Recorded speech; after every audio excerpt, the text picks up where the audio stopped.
Nay. Anyong sa iyong pag-ibig ko. So tara dito sa District 9 kay March.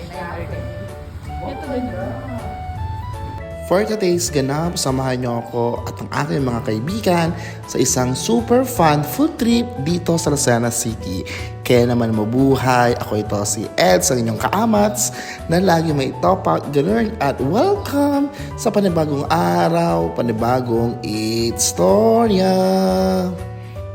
Kung mahilig ka sa coffee, good food at syempre K-pop, nako, perfect place to para sa iyo.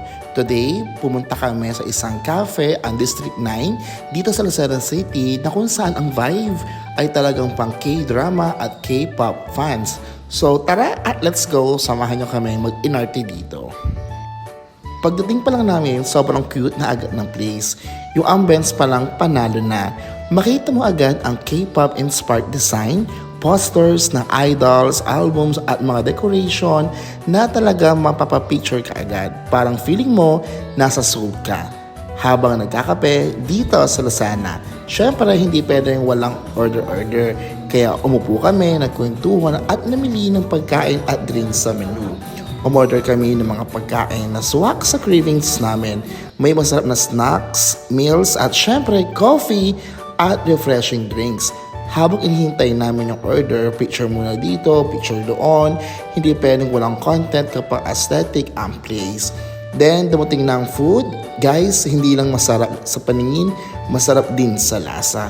Habang kumakain kami, syempre, tawanan, chikahan at kwentuhan tungkol sa life. Yung simpleng labas lang sana pero naging sobrang saya dahil kasama mo yung tamang tao. Minsan talaga hindi mo kailangan gumastos ng mongga para sumaya. Minsan sapat na yung simpleng kape, masarap na pagkain at quality time kasama ang mga kaibigan. Sa panahon ngayon na lahat ay busy, importante rin pala na maglaan ng oras para magpahinga at makasama ang mga tao na nagpapagaan ng pakiramdam mo.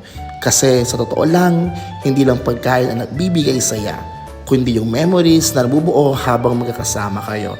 So, if naghahanap kayo ng bagong tambayan dito sa Lucena City, lalo na kung K-pop fan ka, try nyo na itong cafe na to.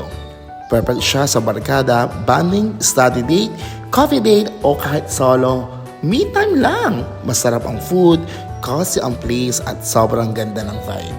So hanggang dito na lamang po kaamat sa aking kwento. Muli ako ito si Eds and thank you so much for watching this vlog. Don't forget to like, follow, and share for more food trip and gala moments dito sa Lucena City. Bye-bye!